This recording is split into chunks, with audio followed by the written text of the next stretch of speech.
പവിത്രത്തിന്റെ upcoming എപ്പിസോഡിലേക്ക് എല്ലാവർക്കും സ്വാഗതം. ഹോസ്പിറ്റലിലെ സംഭവങ്ങൾ വിക്രമിനെ വളരെയധികം വേദനിപ്പിക്കുന്നുണ്ട്. വളരെ വിഷമത്തോടു കൂടി തന്നെ വിക്രം തന്റെ വീട്ടിലെത്തുന്നു. മുകളിലെ നിലയിൽ ബാൽക്കണിയിൽ ചെന്നിരുന്ന് വിക്രം മുഖം പൊത്തി കരയുന്നുണ്ട്. ഇത് കണ്ട് രാജേട്ടനും മനിയൻകുട്ടനൊക്കെ ഒരുപാട് വിഷമം തോന്നുന്നുണ്ട്. വിക്രമിനെ ഈ അവസ്ഥയിൽ അവർ ഒരിക്കലും കണ്ടിട്ടില്ല. വളരെ ധൈര്യശാലിയായ വിക്രമിനെ ഇങ്ങനെ ഒരു അവസ്ഥയിൽ കാണുമ്പോൾ അവർക്കും ഒരുപാട് വിഷമം തോന്നുന്നുണ്ട്. വിക്രം കുറച്ചു നേരം അങ്ങനെ ഇരുന്നതിന് ശേഷം പെട്ടെന്ന് മുഖമെല്ലാം തുടച്ച് രാജേട്ടനോട് പറയുന്നുണ്ട്, രാജേട്ടാ എവിടെ ആ ബോട്ടിലെവിടെ, ബോട്ടിലെടുത്തോണ്ട് വാ, എനിക്കിപ്പോൾ മദ്യപിക്കണം എന്ന് പറയുന്നുണ്ട്. ഇത് കേട്ടതും രാജേട്ടൻ പറയുന്നുണ്ട്, വിക്രം നീ എന്താ ഈ പറയുന്നത്, വീണ്ടും നീ തുടങ്ങുകയാണോ എന്ന് ചോദിക്കുമ്പോൾ വിക്രം പറയുന്നുണ്ട്, പിന്നെ ഞാൻ എന്ത് ചെയ്യണം രാജേട്ടാ, നിങ്ങൾ കണ്ടതല്ലേ ഹോസ്പിറ്റലിൽ വെച്ച് നടന്ന സംഭവങ്ങളെല്ലാം. കുറച്ച് നേരത്തേക്കെങ്കിലും സുഡർ എൻ്റെ മകളാണെന്ന് കരുതി ഞാൻ സന്തോഷിച്ചില്ലേ, അടുത്ത നിമിഷം ആ സന്തോഷമെല്ലാം പോയി കളഞ്ഞു. നിങ്ങൾ തന്നെ പറഞ്ഞു അതെൻ്റെ മകളല്ലെന്ന്. എനിക്കൊട്ടും അത് സഹിക്കാൻ കഴിയുന്നില്ല. എൻ്റെ മനസ്സിലെ വിഷമം അത് നിങ്ങൾക്കാർക്കും പറഞ്ഞാൽ മനസ്സിലാവത്തില്ല. പെട്ടെന്ന് കൊണ്ടുപോവാ, എനിക്കിപ്പോൾ കുടിക്കണം. എവിടെ ബോട്ടിലെന്ന് വീണ്ടും ചോദിക്കുന്നുണ്ട്. ഉടനെ തന്നെ അനിയൻകുട്ടൻ പറയുന്നുണ്ട്, അത് അന്ന് ആ ബോട്ടിലെല്ലാം വിക്രമേട്ടൻ തന്നെയല്ലേ നശിപ്പിച്ച് കളഞ്ഞത്, പിന്നെ എവിടെ നിന്നറിയാ വിക്രമേട്ട ഇനി ബോട്ടിലെന്ന് ചോദിക്കുന്നു. എന്നാൽ ബോട്ടിൽ വിക്രം ചോദിക്കുന്നതും കാത്ത് കൺമണി ബോട്ടിലെല്ലാം റെഡിയാക്കി വെച്ചിട്ടാണ് ഇരിക്കുന്നത്. വിക്രം ബോട്ടിൽ ചോദിക്കുന്നതും കേട്ടതും കൺമണി അകത്തു നിന്നും ഒരു ബോട്ടിൽ വെള്ളവും മദ്യക്കുപ്പിയും ഗ്ലാസും എല്ലാം എടുത്തുകൊണ്ട് ടേബിളിൽ കൊണ്ടുവന്ന് വെക്കുകയാണ്. ഇത് കണ്ടതും രാജേട്ടൻ ചോദിക്കുന്നുണ്ട്, എന്താ കൺമണി ഇത്, അവൻ ചോദിക്കാനും നീ അത് എടുത്തുകൊണ്ടുവന്ന് കൊടുക്കാനും, നിന്നോട് ആര് പറഞ്ഞു ഇതെടുത്തു കൊടുക്കാൻ, ഇതിൻ്റെ ഒന്നും ആവശ്യമില്ല എന്ന് പറയുകയാണ്. ഉടനെ വിക്രം പറയുന്നുണ്ട്, വേണം, എനിക്ക് വേണം, ഞാൻ ചോദിച്ചത് കൊണ്ടല്ലേ അവൾ കൊണ്ടുവന്നത്, നിങ്ങൾ എന്തിനാ അവളെ വഴക്ക് പറയുന്നത് എന്ന് പറഞ്ഞുകൊണ്ട് ഒരു ഗ്ലാസ് എടുത്ത് അതിലേക്ക് അത് ഒഴിക്കുന്നുണ്ട്. അതെടുത്ത് കുടിക്കാനായി തുടങ്ങുമ്പോഴേക്കും പെട്ടെന്ന് വിക്രമിൻ്റെ മനസ്സിൽ തെളിയുന്നത് സുഡറിൻ്റെ മുഖവും അവൾ പറഞ്ഞ വാക്കുകളുമാണ്. ഇതിനു മുമ്പ് സുഡർ പറഞ്ഞിട്ടുണ്ടായിരുന്നല്ലോ വിക്രമിനോട്, ഇനി ഒരിക്കലും മദ്യപിക്കരുത്, മദ്യപിച്ചവരെല്ലാം ബാഡ് ബോയ്സ് ആണ്, അങ്ങനെയുള്ളവരുമായി ഞാൻ ഒരിക്കലും കൂട്ടുകൂടില്ല എന്ന് വിക്രമിനോട് പറഞ്ഞിട്ടുണ്ട്. വിക്രം അവൾക്ക് സത്യം ചെയ്തു കൊടുത്തതാണ്, ഇനി ഒരിക്കലും മദ്യം കൈതൊണ്ട് തൊടുത്തില്ല എന്ന്. പെട്ടെന്ന് ആ വാക്കുകൾ ഓർമ്മ വന്നതും സുഡറിൻ്റെ മുഖം മനസ്സിലേക്ക് വന്നതും വിക്രം ആ ക്ലാസ് ദൂരേക്ക് അങ്ങ് എറിഞ്ഞുടയ്ക്കുകയാണ്. അത് കണ്ടതും കൺമണിക്ക് ആകെ ദേഷ്യവും പെട്ടെന്ന് എന്താ ഈ സംഭവിക്കുന്നതെന്ന് അറിയാതെ അവളിങ്ങനെ പകച്ചു നോക്കി നിൽക്കുവാണ്. അപ്പോൾ വിക്രം പറയുന്നുണ്ട്, ഇല്ല രാജേട്ടാ, എന്നെ കൊണ്ട് മദ്യപിക്കാൻ പോലും കഴിയുന്നില്ല, എനിക്കതിനും സാധിക്കുന്നില്ലല്ലോ, ഇനി എൻ്റെ വിഷമം ഞാൻ ആരോട് പറയും, ഇനി ഞാൻ എന്ത് ചെയ്യും രാജേട്ടാ എന്ന് ചോദിക്കുകയാണ്. വിക്രം വീണ്ടും സങ്കടം കൊണ്ട് കരയുന്നുണ്ട്. വിക്രമിൻ്റെ ഈ ഒരവസ്ഥ കണ്ടതും ആകെ വല്ലാതാവുന്നുണ്ട് കൺമണി. പെട്ടെന്ന് കൺമണി മനസ്സിൽ ചിന്തിക്കുന്നുണ്ട്, വിക്രമിനോട് സത്യം തുറന്നു പറഞ്ഞാലോ, വിക്രം ഇത്രയധികം വിഷമിക്കുമെന്ന് ഞാൻ ഒരിക്കലും ചിന്തിച്ചില്ല. ഇനിയിപ്പോൾ സത്യം പറഞ്ഞാൽ എന്താവും സംഭവിക്കുക, ഒരിക്കലും തിരിച്ചു വരാൻ പറ്റാത്ത വിധം ഈ പ്രശ്നത്തെ ഞാൻ കുളമാക്കി വെച്ചിട്ടുണ്ട്. ഇനി എന്തായാലും വേണ്ട, ഇനി ഇതെവിടെ ചെന്ന് അവസാനിക്കുമെന്ന് നോക്കാം. എന്തായാലും ഞാൻ വിചാരിച്ചതുപോലെയെല്ലാം കാര്യങ്ങളായല്ലോ, ഇനി ഇതിനെ ഒരു വഴിക്ക് എത്തിച്ചിട്ട് തന്നെ കാര്യമെന്ന് കൺമണി ചിന്തിക്കുന്നുണ്ട്. രാജേട്ടൻ വിക്രമിനോട് പറയുന്നുണ്ട്, വിക്രം നീ സങ്കടപ്പെടാതെ, വിക്രം എഴുന്നേൽക്ക്, വിക്രം നീ എന്താ ഇങ്ങനെ ഇരിക്കുന്നത്, ഞങ്ങൾക്ക് നിന്നെ ഈ അവസ്ഥയിൽ കാണാൻ കഴിയുന്നില്ല എന്ന് പറയുകയാണ്. ഉടനെ തന്നെ വിക്രം എഴുന്നേറ്റ് നിന്ന് പറയുന്നുണ്ട്, രാജേട്ടാ ഞാൻ എന്താ ചെയ്യുക, ദൈവത്തോട് ഞാൻ എന്ത് തെറ്റ് ചെയ്തിട്ടാണ് എന്നെ ഇങ്ങനെ സങ്കടപ്പെടുത്തുന്നത്, ദൈവത്തോട് ഞാൻ ചോദിച്ചോ, ഇല്ലല്ലോ, എൻ്റെ മരിച്ചു പോയ കുഞ്ഞിനെ എനിക്ക് തിരിച്ചുതാ എന്ന് ഞാൻ ഒരിക്കലും ചോദിച്ചിട്ടില്ല. പക്ഷേ പെട്ടെന്ന് എൻ്റെ കൺമുന്നിൽ നിന്റെ കുഞ്ഞ് ഇതാ എന്ന് പറഞ്ഞു, പെട്ടെന്ന് ദൈവം തന്നെ അത് തിരിച്ചെടുക്കുകയും ചെയ്തു. ഞാൻ അവളോട് എന്ത് തെറ്റ് ചെയ്തു, വേദയോട് ഞാൻ എന്ത് തെറ്റ് ചെയ്തിട്ടാ അവൾ എന്നെ ഇങ്ങനെ തൂക്കി എറിഞ്ഞത്, അവളുടെ മനസ്സിൽ എനിക്കപ്പോൾ ഇത്രയ്ക്ക് സ്ഥാനമേ ഉണ്ടായിരുന്നുള്ളൂ, ആണോ രാജേട്ടാ, അവൾ വേറൊരു വിവാഹം കഴിച്ചു എന്നറിഞ്ഞ ആ നിമിഷം ഞാൻ ആകെ തകർന്നു പോയി, അവൾക്ക് എങ്ങനെ എന്നെ ഇങ്ങനെ വലിച്ചെറിയാൻ കഴിഞ്ഞു, എനിക്കറിയില്ല രാജേട്ടാ, എനിക്ക് ചിന്തിക്കാൻ പോലും കഴിയുന്നില്ല എന്ന് പറഞ്ഞ് വിക്രം തൻ്റെ കൈകൾ കൊണ്ട് തൻ്റെ തലയ്ക്ക് അടിച്ചുകൊണ്ടാണ് പിന്നീട് കരയുന്നത്. പിന്നെ എന്തിനാ രാജേട്ടാ അവൾ എൻ്റെ കുഞ്ഞിനെ നശിപ്പിച്ചു കളഞ്ഞത്, എൻ്റെ ജീവിത ലക്ഷ്യം തന്നെ അത് തന്നെ ആയിരുന്നില്ലേ, എനിക്കൊരു പെൺകുഞ്ഞ് പിറക്കണമെന്ന് ഞാൻ എത്രയോ ആഗ്രഹിച്ചിട്ടുണ്ടായിരുന്നു, ഇനി എൻ്റെ ജീവിതത്തിന് എന്ത് ലക്ഷ്യമാണുള്ളത്, ഒരു കുഞ്ഞ് വേണമെന്ന് ഞാൻ മാത്രമല്ല സ്വപ്നം കണ്ടത്, ഞാനും അവളും ഒരുമിച്ചിരുന്ന് സ്വപ്നം കണ്ടാണ് ഒരു കുഞ്ഞ് ജനിക്കാൻ പോയിരുന്നത്. പക്ഷേ എന്നിട്ടും അവൾ എൻ്റെ ആ കുഞ്ഞിനെ നശിപ്പിച്ച് കളഞ്ഞില്ല രാജേട്ടാ. അത് ഞാൻ അവളോട് ഒരിക്കലും പൊറുക്കത്തില്ല. പുതിയൊരു ജീവിതം തുടങ്ങാനായിരിക്കും വിക്രം അങ്ങനെ ചെയ്തതെന്ന് പറയുന്നു കൺമണി. പെട്ടെന്ന് രാജേട്ടൻ പറയുന്നുണ്ട്, കൺമണി നീ മിണ്ടാതിരിക്കേ, നീ ആരോടാ സംസാരിക്കുന്നത് നിനക്ക് മനസ്സിലാവുന്നുണ്ടോ എന്ന് ചോദിക്കുകയാണ്. ഉടനെ തന്നെ കൺമണി പറയുന്നുണ്ട്, രാജേട്ടാ ഞാൻ പറയുന്നത് കാര്യമല്ലേ, വേദ ഒരു കളക്ടറാണ്. കളക്ടർക്ക് ഭർത്താവായ ഒരു ഡോക്ടർ വരുമ്പോൾ അവൾക്ക് ജനിക്കാൻ പോകുന്ന കുഞ്ഞിനെ അവൾക്ക് വേണ്ടെന്ന് വെക്കുന്നത് സ്വാഭാവികമാണ്. അതുകൊണ്ട് തന്നെ വിക്രമിൻ്റെ കുഞ്ഞിനെ നശിപ്പിച്ച് അവൾ പുതിയൊരു ജീവിതം തിരഞ്ഞെടുത്തു. ഒരു റൗഡിയുടെ ഭാര്യയായിരിക്കാൻ ഒരു കളക്ടർ ഒരിക്കലും ആഗ്രഹിക്കത്തില്ലല്ലോ. അതാണിവിടെ സംഭവിച്ചത്. ഞാൻ എൻ്റെ മനസ്സുരുകി പറയുന്നു രാജേട്ടാ, അവൾ നന്നായിരിക്കില്ല. ഞാൻ അനുഭവിച്ച അത്രയും വേദനയുണ്ടല്ലോ അത് അവളും അനുഭവിക്കും. എൻ്റെ മനസ്സുരുകി കൊണ്ടാണ് ഞാൻ പറയുന്നത്. അനുഭവിക്കും രാജേട്ടാ, അവൾ അനുഭവിക്കും എന്ന് പറയുന്നുണ്ട് വിക്രമും ഫ്രണ്ട്സും അങ്ങ് അകത്തേക്ക് കയറി പോവാണ്.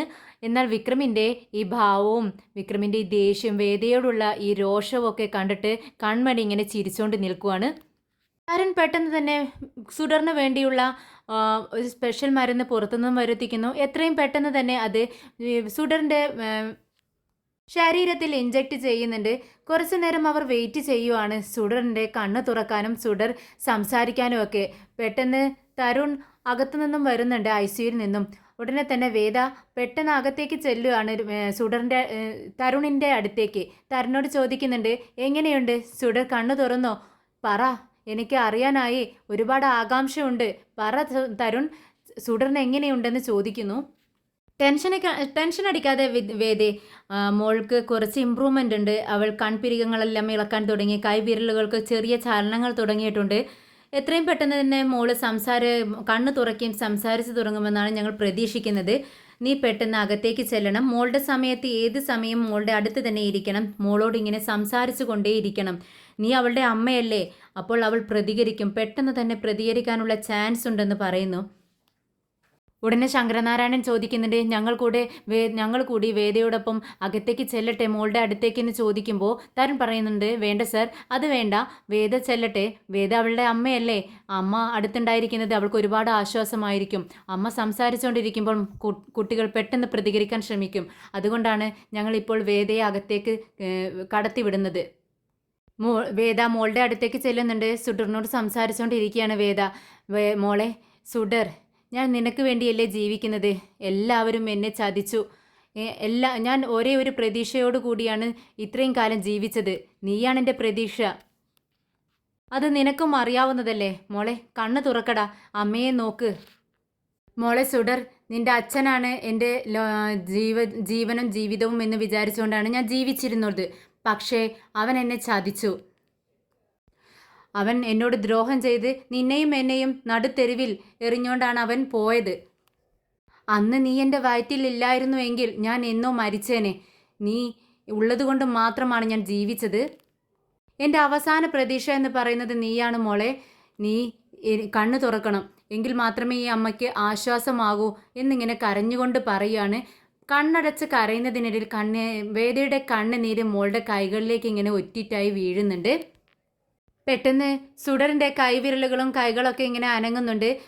കണ്ണ് മിഴിക്കാനായി ഇങ്ങനെ കണ്ണിൻ്റെ ഇമകളൊക്കെ ഇങ്ങനെ അനങ്ങുന്നു. വേദ അത് കണ്ടിട്ട് അത്ഭുതത്തോടെ നോക്കുന്നുണ്ട്. പതിയെ സുഡർ കണ്ണ് തുറക്കുന്നു. സുഡർ കണ്ണ് തുറക്ക് സുഡർ എന്ന് പറഞ്ഞതും വേദയെ കണ്ണ് തുറന്ന് നോക്കുന്ന സുഡറിനെ കണ്ട് വേദ ഒരുപാട് സന്തോഷിക്കുന്നു. മോള് കണ്ണ് തുറന്നതും എനിക്ക് വെള്ളം വേണമെന്നാണ് പറയുന്നത്. സിസ്റ്റർ, മോള് കണ്ണ് തുറന്നു, മോള് വെള്ളം ചോദിക്കുന്നു എന്ന് പറയുന്നു. ഞാൻ ഡോക്ടറെ വിളിക്കട്ടെ എന്ന് പറയുന്നുണ്ട് സിസ്റ്റർ. പെട്ടെന്ന് സിസ്റ്റർ ചെന്നിട്ട് തരുൺ ഡോക്ടറെ വിളിച്ചുകൊണ്ട് വരുവാണ്. മോൾക്ക് എന്നെ മനസ്സിലായോ എന്ന് ചോദിക്കുകയാണ്. ഉടനെ തന്നെ മോള് പറയുന്നുണ്ട്, തരുൺ നീ എപ്പോൾ വന്നു? എനിക്ക് നിന്നെ മനസ്സിലാവാതിരിക്കുമോ? നിനക്ക് വേണ്ടിയാണ് ഞാൻ വന്നത്. നീ കണ്ണ് തുറക്കുന്നുണ്ടായിരുന്നില്ല. നിന്നെ കണ്ണ് തുറന്നൊന്ന് കാണാൻ വേണ്ടിയാണ് ഞാൻ വന്നത്. ശരി, മോള് വല്ലാതെ സംസാരിക്കണ്ട, കുറച്ച് റെസ്റ്റ് എടുക്കണം. എന്തായാലും എല്ലാവരും പുറത്തേക്ക് നിൽക്കാം എന്ന് പറഞ്ഞുകൊണ്ട് എല്ലാവരും പുറത്തേക്ക് ഇറങ്ങുവാണ്. എന്നാൽ കൺമണി അണിയറയിൽ വേദയ്ക്കും വിക്രമിനുമായിട്ടുള്ള കെണികൾ ഒരുക്കിക്കൊണ്ടിരിക്കുകയാണ്. കൺമണി ഇങ്ങനെ ചിന്തിച്ചുകൊണ്ടിരിക്കുന്നു. എന്തായാലും ഇറങ്ങി തിരിച്ചു. ഇനി വിക്രമിനെയും വേദിയെയും ഒരു കാലത്തും ഒന്നിച്ചു ചേരാൻ കഴിയാത്ത വിധം അവരെ തമ്മിൽ പിരിക്കണം. എന്തു ചെയ്യും? അതിന് പ്രൂഫ് വേണമല്ലോ. വേദയും തരുണും വിവാഹം കഴിച്ചു എന്നതിനുള്ള ഒരു പ്രൂഫ്, ഒരു തെളിവ് വേണം. അതിന് അവരുടെ രണ്ടുപേരുടെയും ഫോട്ടോ വേണം. ഫോട്ടോ എവിടെ നിന്ന് കിട്ടും? എന്തായാലും സോഷ്യൽ മീഡിയയിൽ കാണും എന്ന് പറഞ്ഞുകൊണ്ട് പെട്ടെന്ന് തൻ്റെ ലാപ്ടോപ്പ് എടുത്ത് അതിൽ സെർച്ച് ചെയ്ത് നോക്കുവാണ്. അങ്ങനെ സോഷ്യൽ മീഡിയയിൽ നിന്നും കളക്ട് ചെയ്ത ഫോട്ടോ വെച്ച് നമ്മുടെ വേദയുടെയും തരുണിൻ്റെയും ഫോട്ടോ വെച്ച് ഒരു കല്യാണ ഫോട്ടോ റെഡിയാക്കി എടുക്കുകയാണ്. പൂമാലയൊക്കെ ഇട്ട് രണ്ടുപേരും നിൽക്കുന്ന, കല്യാണ സാരിയൊക്കെ ഡ്രസ്സൊക്കെ ഇട്ട് നിൽക്കുന്ന രണ്ടുപേരുടെയും ഒരു ഫോട്ടോ എഡിറ്റ് ചെയ്ത് എടുക്കുന്നു. അത് കണ്ട് കൺമണി ഒരുപാട് സന്തോഷിക്കുന്നുണ്ട്. ഇനി ഈ ഫോട്ടോ വെച്ച് ഞാനൊരു കളി കളിക്കും. ഇതിൻ്റെ നന്ദിനി ഓടി വരുന്നുണ്ട് അമ്പലത്തിലേക്ക്. അമ്പലത്തിൽ എല്ലായിടത്തും നന്ദിനി ഇങ്ങനെ തിരഞ്ഞോണ്ട് നടക്കുന്നുണ്ട്. ഒടുവിൽ അമ്മയെ അമ്മയെ അമ്മ എവിടെ കാണുന്നില്ലല്ലോ എന്നിങ്ങനെ ചോദിക്കുമ്പോഴേക്കും പെട്ടെന്ന് കമലാമ്മ ഒരു തൂണിന് മറവിൽ ഇങ്ങനെ ഇരിക്കുന്നത് നന്ദിനി കാണുവാണ്. അവരുടെ അടുത്തേക്ക് ഓടി ചെല്ലുന്നുണ്ട്. അമ്മേ എന്ന് വിളിക്കുമ്പോൾ ഞെട്ടി എഴുന്നേൽക്കുകയാണ് കമലാമ്മ. എന്താ നന്ദിനി, നീ എന്തിനെ ഇങ്ങനെ വിളിച്ചു കൂവുന്നതെന്ന് ചോദിക്കുകയാണ്. അല്ല അമ്മേ, അമ്മ ഒരു വിവരം അറിഞ്ഞോ? എന്ത് വിവരം? അല്ല, നമ്മുടെ വേദയുണ്ടല്ലോ, കളക്ടർ വേദ. വേദയ്ക്ക് എന്ത് സംഭവിച്ചു? അല്ല, വേദ സഞ്ചരിച്ചോണ്ടിരുന്ന കാർ ആക്സിഡന്റ് ആയെന്ന് പറയുന്നു കേൾക്കുന്നു അമ്മേ. എന്താ, എന്ത്? വേദയ്ക്ക് ആക്സിഡന്റ് ആയെന്നോ? നിന്നോട് ഇത് ആര് പറഞ്ഞു? എല്ലാവരും പറയുന്നു കേൾക്കുന്നുണ്ട് അമ്മേ. അമ്മ അറിഞ്ഞിട്ടില്ലേ എന്ന് ചോദിക്കുകയാണ്. ഇല്ല, ഞാൻ അറിഞ്ഞില്ല. എന്നിട്ട് എന്ത് സംഭവിച്ചു എന്ന് ചോദിക്കുന്നുണ്ട്. എന്ത് സംഭവിച്ചു എന്ന് അറിയത്തില്ല, ഒരു ലോറിയാണ് വന്ന് ഇടിച്ചിരിക്കുന്നത്. ലോറിയിൽ ഒരു കാറിൽ തട്ടിയാൽ എന്തായാലും അത്യാവശ്യം പരുക്കുകളൊക്കെ ഉണ്ടാവില്ല അമ്മേ. എന്ത് സംഭവിച്ചു എന്ന് അറിയില്ല കേട്ടോ. എന്തായാലും കാര്യമായിട്ട് എന്തെങ്കിലുമൊക്കെ അവൾക്ക് പറ്റിയിട്ടുണ്ടാവും എന്ന് പറയാണ്. ഏത് ഹോസ്പിറ്റലിലാണെന്ന് അറിയുമെന്ന് ചോദിക്കുമ്പോൾ അതെനിക്ക് അറിയില്ല അമ്മയെന്ന് പറയുന്നുണ്ട്. എങ്കിൽ ശരി, ഞാൻ ചെന്ന് അന്വേഷിച്ചോളാം. നീ വരുന്നുണ്ടോ എൻ്റെ കൂടെ എന്ന് ചോദിക്കുകയാണ്. ഞാൻ വരുന്നില്ല, എനിക്കൊന്നും വയ്യമ്മേ, ഹോസ്പിറ്റലിൽ ഇങ്ങനെ കയറി ഇറങ്ങാന്. ശരി, നിനക്ക് വയ്യെങ്കിൽ നീ വരണ്ട. ഇവിടുത്തെ വലിയ ഹോസ്പിറ്റൽ ഏതാണെന്ന് എനിക്കറിയാം. എന്തായാലും അങ്ങോട്ടൊക്കെ ആയിരിക്കും കൊണ്ടുപോയിട്ടുണ്ടാവുക. ഞാൻ എന്തായാലും ആ ഹോസ്പിറ്റലിൽ ഒന്ന് ചെന്ന് അന്വേഷിക്കട്ടെ എന്ന് പറഞ്ഞുകൊണ്ട് കമലാമ്മ അവിടെ നിന്നും ഹോസ്പിറ്റലിലേക്ക് പോകുന്നുണ്ട്. അങ്ങനെ കൺമണി വിക്രമിനും ഫ്രണ്ട്സിനും ചായ ഇട്ടുകൊണ്ട് വരുന്നുണ്ട്. എല്ലാവർക്കും ചായ കൊടുക്കുന്നുണ്ട്. ഇന്നലെ രാത്രി ഞാൻ ഉറങ്ങിയിട്ടില്ല രാജേട്ടാ. എൻ്റെ കൺമുന്നിൽ സുഡറിന്റെ മുഖമാണ്. കണ്ണടച്ചാൽ കണ്ണിൽ സുഡറിന്റെ മുഖം തെളിഞ്ഞു വരുന്നു എന്ന് പറയാണ്. ഇത് കേട്ടതും കൺമണി പറയുന്നുണ്ട്, ഓഹോ, ഇനിയും നീ സുഡറിനെ തന്നെ ചിന്തിച്ചോണ്ടിരിക്കുകയാണോ? അവളുടെ കാര്യം തന്നെ മനസ്സിലിട്ടോണ്ട് നടക്കുവാണോ നീ? വിക്രം, അവള് പറയുന്നതിൽ കാര്യമുണ്ട്. നീ എന്തിനാ ഇനിയും സുഡറിനെ തന്നെ ആലോചിച്ചോണ്ടിരിക്കുന്നത്? അതെല്ലാം വിട്ടുകള. ഇനി അക്കാര്യത്തെ കുറിച്ച് നീ ചിന്തിക്കേണ്ട ആവശ്യമേ ഇല്ല. ഇല്ല രാജേട്ടാ, ഞാൻ എന്തോ തെറ്റ് ചെയ്യുവാണെന്ന് എൻ്റെ മനസ്സ് പറയുന്നു. എന്തായാലും രാജേട്ടൻ ബിജി മാഡത്തിനൊന്ന് വിളിക്ക്. മോൾക്ക് എങ്ങനെയുണ്ടെന്ന് ഒന്ന് വിളിച്ച് അന്വേഷിക്ക് രാജേട്ടാ. എന്തിനാ വിക്രം? അത് വേറെ ആർക്കോ ജനിച്ചൊരു കുഞ്ഞല്ലേ. നീ എന്തിനാ വീണ്ടും ആ കുഞ്ഞുമായിട്ട് സ്നേഹിച്ച്, ആ കുഞ്ഞിനെ വീണ്ടും സ്നേഹിച്ച് അതിനോടൊപ്പം പഴകാൻ വേണ്ടി നോക്കുന്നത് എന്തിനാ? വേണ്ട, ഇനി അതിൻ്റെ ആവശ്യമില്ല. എന്താ രാജേട്ടാ ഇത്? ഞാനാണോ ആ കുഞ്ഞിനോട് ഒട്ടിച്ചേരാൻ വേണ്ടി പോകുന്നത്? രാജേട്ടനൊന്ന് ചിന്തിച്ചു നോക്ക്. ആ കുട്ടി ആരാണെന്ന് എനിക്കും അറിയില്ല. ഞാൻ ആരാണെന്ന് ആ കുട്ടിക്കും അറിയാത്ത സമയത്ത് ഞാൻ കുഞ്ഞല്ലേ, എൻ്റെ ജീവൻ, ഞാനൊരു അപകടത്തിൽപ്പെട്ടപ്പോൾ എൻ്റെ ജീവൻ രക്ഷിച്ചത്. ഞങ്ങൾ പരസ്പരം ആരാണോ എന്താണോ എന്നറിയാതെയാണ് സ്നേഹിച്ചു തുടങ്ങിയത്. മോളെക്കുറിച്ച് ആലോചിക്കുന്ന സമയത്ത് എൻ്റെ മനസ്സിൽ എന്തോ ഒരു സന്തോഷം. അതിന് ആ കുഞ്ഞ് എൻ്റെ മകളാവണമെന്നില്ല രാജേട്ടാ.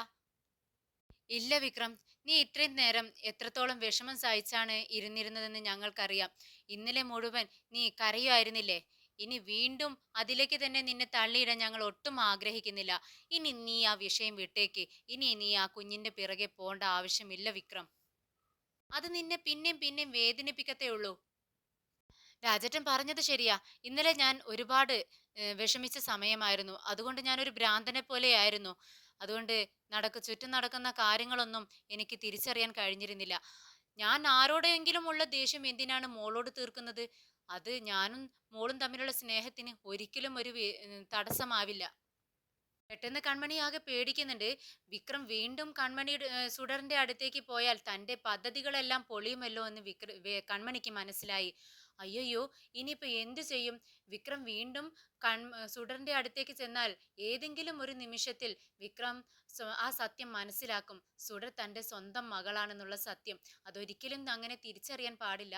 അങ്ങനെ അറിഞ്ഞു കഴിഞ്ഞാൽ അവൻ എന്നെ ഈ വീട്ടിൽ നിന്നും പുറത്താക്കും. പിന്നീട് അവന്റെ മനസ്സിലേക്ക് ഒരിക്കലും എനിക്ക് കയറി പറ്റാൻ കഴിയില്ല. പെട്ടെന്ന് രാജേട്ടൻ വിക്രമിനോട് പറയുന്നുണ്ട്, അല്ല വിക്രം, നിനക്ക് ഇക്കാര്യം വേദിയോട് തുറന്നു ചോദിച്ചൂടെ? എക്കാര്യത്തെക്കുറിച്ചാ വിക്രം രാജേട്ടൻ ഈ പറയുന്നത്? അല്ല, വേദ തരുണിനെ വിവാഹം കഴിച്ചു എന്നല്ലേ പറയുന്നത്? അക്കാര്യത്തെക്കുറിച്ച് നിനക്ക് നേരിട്ട് വേദയോട് ചോദിക്കാമല്ലോ. വേദിയുടെ വായിൽ നിന്ന് തന്നെ ആ സത്യം അറിഞ്ഞാൽ നിനക്ക് കുഴപ്പമില്ലല്ലോ. വേദിയുടെ വായിൽ നിന്ന് തന്നെ അത് തെറ്റാണെങ്കിലും ശരിയാണെങ്കിലും ഏതാണ് വാർത്തയെങ്കിലും നമുക്ക് അത് അറിഞ്ഞു കഴിഞ്ഞാൽ സമാധാനത്തോടെ ഇരിക്കാമല്ലോ. പെട്ടെന്ന് കൺമണി മനസ്സിൽ ചിന്തിക്കുന്നുണ്ട്, ഇല്ല, ഇങ്ങനെ ഒരു സംശയം നിങ്ങളുടെ മനസ്സിൽ വരുമെന്ന് എനിക്ക് മുന്നേ അറിയാമായിരുന്നു. അതുകൊണ്ടല്ലേ ഞാൻ ഇന്നലെ തന്നെ അവരെ രണ്ടുപേരുടെയും വിവാഹ ഫോട്ടോ ഞാൻ റെഡിയാക്കി വെച്ചിരിക്കുന്നത്. എന്തായാലും അത് കളത്തിൽ ഇറക്കാനുള്ള സമയമായി. വിക്രം, ഈ ഒരു സംശയം എനിക്കും മനസ്സിൽ തോന്നിയതാണ്. വേദ ശരിക്കും തരുണിനെ വിവാഹം കഴിച്ചോ എന്നുള്ളൊരു സംശയം.